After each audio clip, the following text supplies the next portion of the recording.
여호와께서 이와 같이 말씀하시니라. 무릇 사람을 믿으며 육신으로 그의 힘을 삼고 마음이 여호와에게서 떠난 그 사람은 저주를 받을 것이라.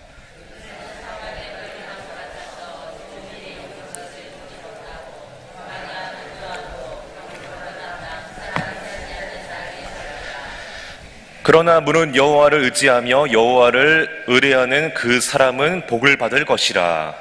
그는 물가에 심어진 나무가 그 뿌리를 강변에 뻗치고 더위가 올지라도 두려워하지 아니하며 그 잎이 청청하며 가무는 해에도 걱정이 없고 결실이 그치지 아니함 같으리라. 아멘. 할렐루야. 오늘 새벽에 나오신 여러분 모두에게 주님의 평강과 은총이 함께 하시기를 간절히 소망합니다. 지난번에 또 화요일에 이어서 뒤에 나오는 내용을 같이 또 살펴보도록 하겠습니다. 지난번에 우리가 사람을 믿고 의지하는 사람의 모습 세 가지를 같이 살펴봤습니다. 그래서 그때 이제 함께 이렇게 세 가지를 나눴고, 오늘은 이제 반대로 하나님을 의지하며 의뢰하는 사람이 복을 받게 되는데, 어떠한 복을 받게 되며 또 이러한 사람의 모습이 어떠한지를 같이 또 세 가지를 함께 나누면서 살펴보려고 합니다. 첫 번째로 오늘 우리 7절 말씀 같이 한번 읽어보겠습니다. 7절 말씀 시작. 그러나 무릇 여호와를 의지하며 여호와를 의뢰하는 그 사람은 복을 받을 것이라. 아멘.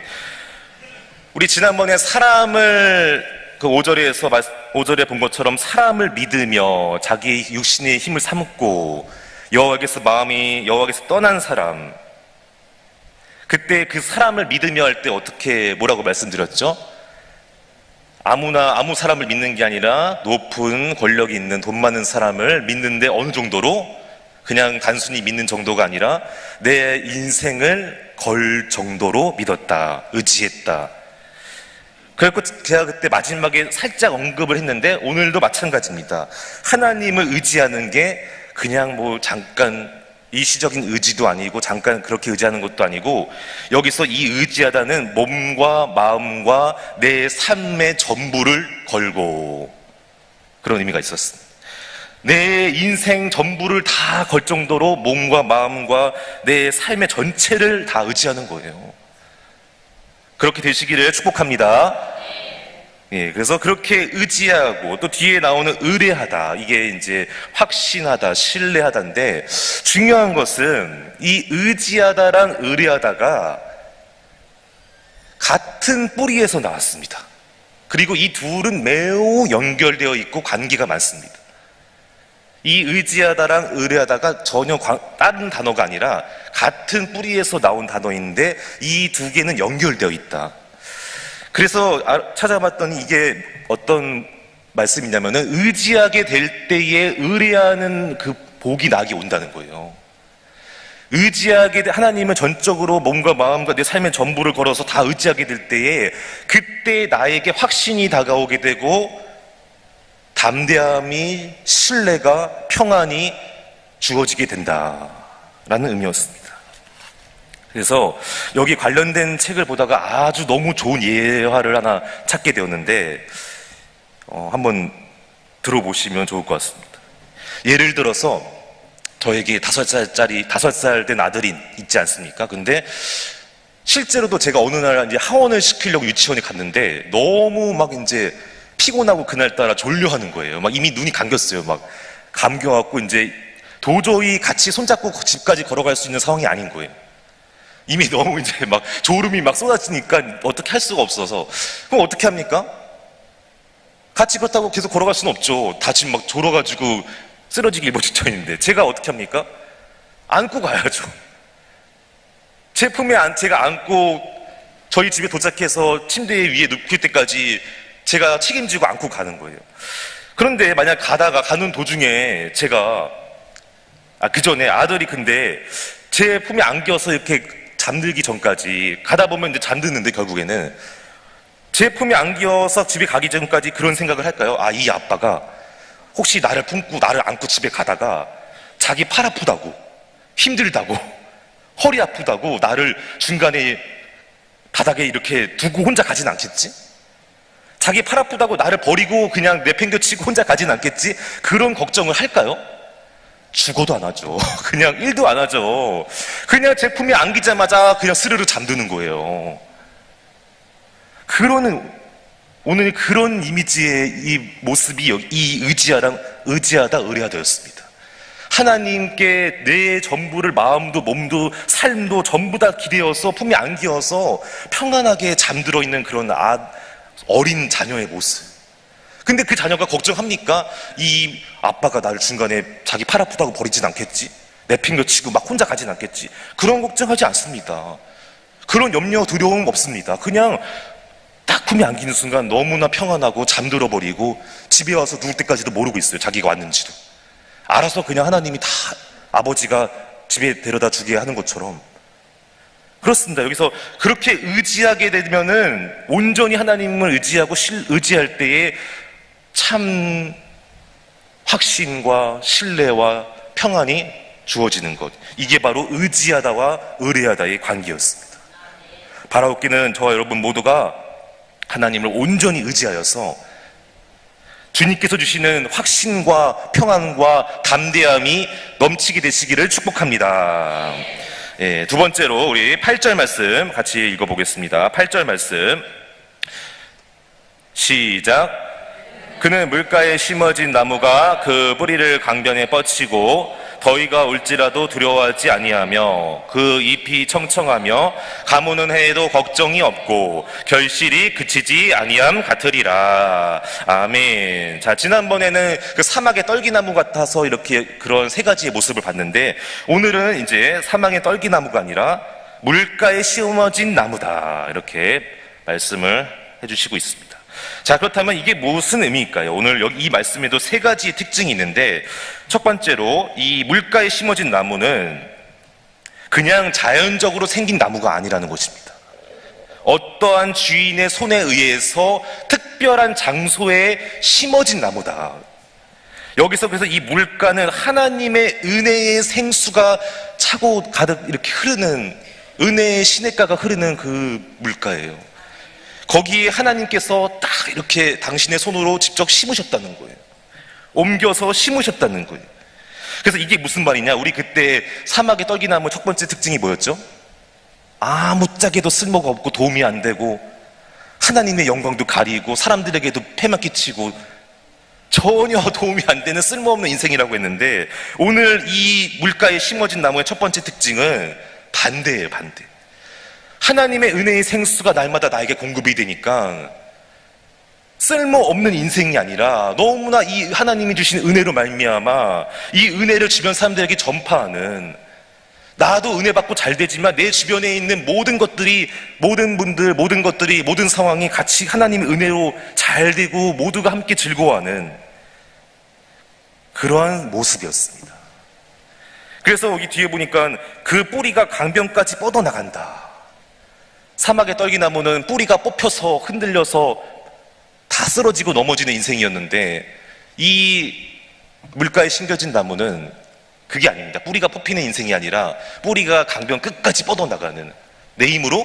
아니요. 주님이 주시는 은혜와 힘으로 날마다 은혜를 공급받고 힘을 공급받으니까 계속 뻗어나가는 거예요. 은혜가 점점 전파가 되는 거예요.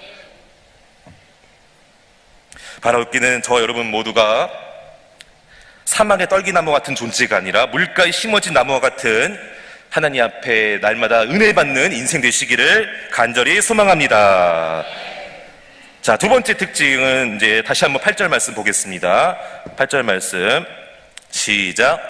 그는 물가에 심어진 나무가 그 뿌리를 강변에 뻗치고 더위가 올지라도 두려워하지 아니하며 그 잎이 청청하며 가무는 해에도 걱정이 없고 결실이 그치지 아니함 같으리라. 아멘. 지난번에 그 사막의 떨기나무 두 번째 특징이 뭐였죠? 좋은 것을 오는 걸 보지 못한다. 그래서 이게 뭐라고 했죠? 하나님의 은혜도 복도 깨닫지 못하고 누리지도 못하는. 그래서 지금은 너무나 눈에 보일 때에 좋아 보이고 잘 되고 성공하고 출세하고 돈 많고 행복해 보일 수 있지만 잠깐이다. 그 앞에 먼 자기의 그 뒤에 미래는 전혀 보지 못한다. 그래서 복도 은혜도 누리지 못하고 오히려 마지막에 뭐라고 했죠, 제가? 깊은 공허함, 외로움, 두려움, 허무함에 빠지게 된다. 자, 오늘은 그게 아닙니다. 오늘은 그 반대의 모습입니다. 하나님의 은혜가 나에게 날마다 공급이 되니까 여기서 이 더위는 어떤 순간적인 짧은 고난, 순간적인 잠깐의 어떤 그 짧은 기간의 어려움이나 위기를 말하고, 가뭄이 있는 해는 긴 고난, 긴 장기적인 고난. 그런데 더위도 가뭄도 문제가 없다는 거예요. 하나님이 날마다 나에게 은혜 주시고 힘 주시고 능력 주시니까 짧은 고난이나 긴 고난이나 관계없다는 거예요. 하나님의 은혜로 승리하게 된다는 말씀인 줄로 믿습니다. 그래서 거기서 그때 찾아오는 게 결국에는 두려움, 외로움, 허무함, 공허함이 아니라 주님께서 주시는 평안과 안식과 만족함이 오게 될 줄로 믿습니다. 그런 것들을 누리게 해주시겠다, 그런 말씀이었어요. 지난번이랑 반대죠. 지난번에는 지금은 잘 되고 있고 막 성공하고 출세하는데 공허하고 허무하고 외롭고 두려운데 불안한데, 오늘은 비록 지금 짧은 고난, 긴 고난이 있을지라도 두려워하지 않습니다. 염려하거나 걱정하지 않습니다. 허무하거나 외로워하지 않습니다. 오히려 주님께서 나와 함께 하시고 은혜 주시니까 내 마음이 평안하고 안식을 누리고 만족함을 누리게 될 줄로 믿습니다. 바라옵기는 우리 모두에게 늘 언제나 하나님께서 주시는 평안과 안식과 만족함이 넘치게 되시기를 주님의 이름으로 축복합니다. 자, 세 번째는 결실이 그치지 않는다. 어제 준비하면서 보니까 지난번에 화요일날 봤던 내용하고 다 이제 반대로 이렇게 기록을 해놨더라고요. 화요일날 우리가 봤던 세 가지의 다 반대의 모습 아닙니까? 그때 사막의 떨기나무의 마지막 세 번째 모습이 뭐였죠? 세 번째 특징이 뭐였죠? 아무리 수고하고 노력해도 열매가 없다, 결실이 없다. 그걸로 끝이다? 결실이 없으니까 어때요? 하루하루 살기가 너무 힘들다, 괴롭다. 그래서 내 생존도 위태위태하고 마음도 너무 불안하고 두려우니까 결국에는 사는 게 너무 힘들다, 사는 게 너무 힘들고 괴롭고 죽을 것만 같다, 그런 말씀을 드렸는데 오늘은 반대입니다. 할렐루야. 하나님의 자녀에게는, 하나님의 은혜가 날마다 주시는 그런 공급받는 자에게는 그게 아닙니다. 결실이 없는 인생이 아니라 비록 부족하고 연약하고 내 수고와 노력은 조금 부족할지라도 하나님이 은혜 주시면은 놀라운 이 결실이 끊기게 되지 않을 줄로 믿습니다. 결실이 그래서 그치지 않는다고 말하는 거예요. 그리고 거기서 끝나는 것이 아니라 그렇게 결실이 그치지 않고 점점 풍성해지는 이런 상황 가운데에서 그때 이제 나에게 주시는 너무나 차고 넘치는 감사와 기쁨과 만족함이 있게 된다는 것이죠. 자, 그런데 어제 말씀을 준비하면서 저도 다시 알게 되었는데, 우리가 어떤 열매를 맺는다, 결실이 있다 하면 주로 어떤 생각을 많이 하죠? 눈에 보이는 것만 생각하죠. 아닌가요? 저만 그런가요? 우리 어떤 사람이 열매를 많이 맺었다, 결실이 참 풍성하다 이러면은 대부분 눈에 보이는 외적인 걸로 말할 때가 많아요.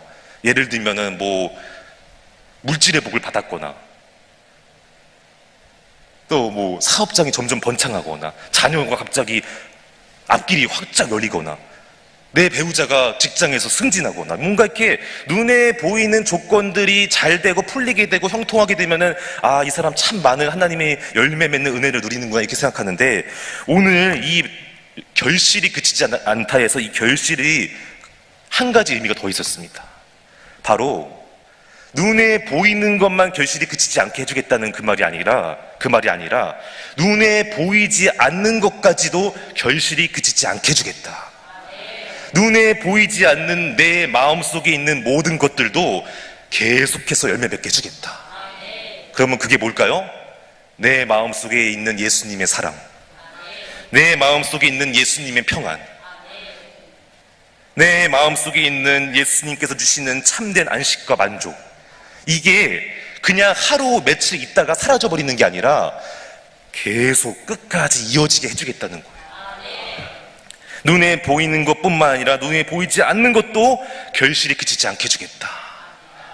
바라옵기는 저와 여러분이 눈에 보이는 것들뿐만 아니라 우리에 보이지 않는 아까 말씀드린 그런 예수님의 사랑, 마음, 평안, 담대함, 감사, 기쁨, 이런 것들도 날마다 열매 맺게 되시기를 주님의 이름으로 축복합니다.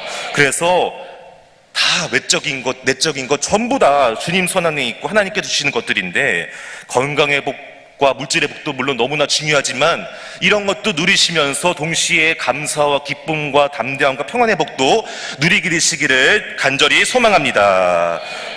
이제 말씀을 맺겠습니다. 오늘 세 가지 나눴습니다. 하나님께서 하나님을 의지하고 의뢰하는 사람의 모습이 이 물가에 심겨진 나무와 같다고 했는데, 물가에 심겨진 나무는 쓸모없는 인생, 버림받은 인생이 아니라 하나님의 은혜로 잘 돼서 내 주변에도 많은 은혜를 증거하고 전파할 수 있는 유익한 인생이다. 그리고 뭐라고 했죠? 두 번째, 하나님께서 주시는 은혜로 말미암아 비록 지금 짧은 고난이 있을지라도, 긴 고난이 있을지라도 염려하거나 걱정하지 않고 두려워하지 않고 오히려 그때 하나님이 주시는 은혜로 이 위기의 순간을 잘 뛰어넘고 더욱더 하나님 앞에 영광 돌리게 해주신다. 마지막 세 번째는 수고하고 노력했을 때 아무 결실도 없는 인생이 아니라 조금 부족하고 연약해도 하나님의 은혜로 내가 수고한 것보다 더 많은 결실을 맺게 해주신다. 근데 그게 눈에 보이는 것만 그런 게 아니라 눈에 보이지 않는 내 마음속에 있는 것들도 절대로 끄이지 않게 해주신다. 이 세 가지를 나눴는데 여러분과 저의 모습이 이 물가에 심어진 나무가 되기를 주님의 이름으로 축복합니다. 오늘 하루도 그래서 언제나 하나님의 말씀으로, 믿음으로, 주님이 주신 은혜와 힘으로 승리하는 우리 이사명 성교회 성도님들 되시기를 주님의 이름으로 축복합니다. 기도하겠습니다.